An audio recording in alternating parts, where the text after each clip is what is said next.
गेहूं काटता, गेहूं काटता।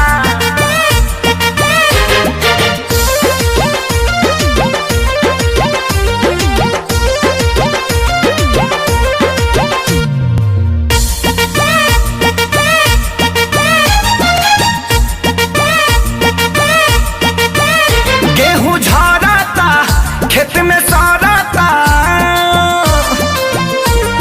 एहो गेहूं झड़ता खेत में सड़ता, रोज देखी देखी हमर करे जा फटता। भतारी साला सब दिन के गेहूं काटता, भतारी साला सब दिन के गेहूं काटता। जब मना करी हमारा के रोजो डांटता, जब मना करी हमारा के रोजो डांटता।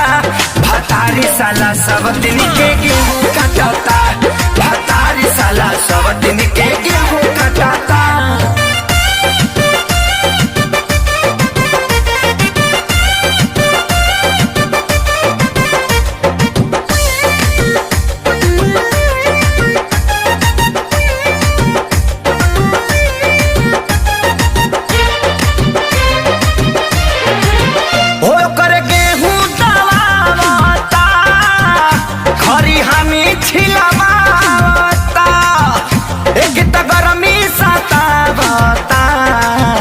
किसी किसी मुहावता ए सखी सुनो ना, ए हो कर गेहूं दवावता, हरी हानि छिलवावता, हो कि तो गरमी सतावता।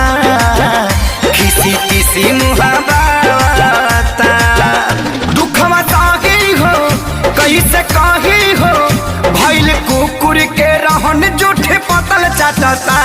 भतारी साला सब दिन के गेहूं काटता, भतारी साला सब दिन के गेहूं काटता। जब मना करी हमारा के रोजो डांटता, जब मना करी हमारा के रोजो डांटता। भतारी साला सब दिन के गेहूं काटता, भतारी साला सब दिन के गेहूं काटता।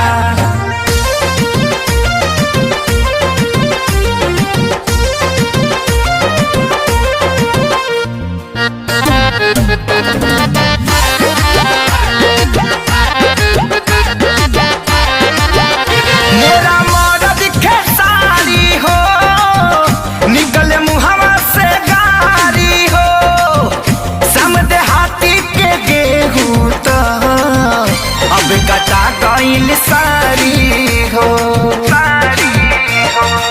देखा ना सबकर कटा गई। मोरा मर्द खेसारी हो, निकले मुहवा से गारी हो, समझे हाथी के गेहूं तो कटा गइल सारी हो। सोनू कहता बिकियो रहता, लोगे सटला पर बैल लेखा मुड़ी झटता। भतारी हमारे सब दिन के गेहूं काटता, भतारी हमारे सब दिन के गेहूं काटता। जब मना करी हमारे के रोजो डांटता, जब मना करी हमारे के रोजो डांटता। भतारी हमारे सब दिन के गेहूं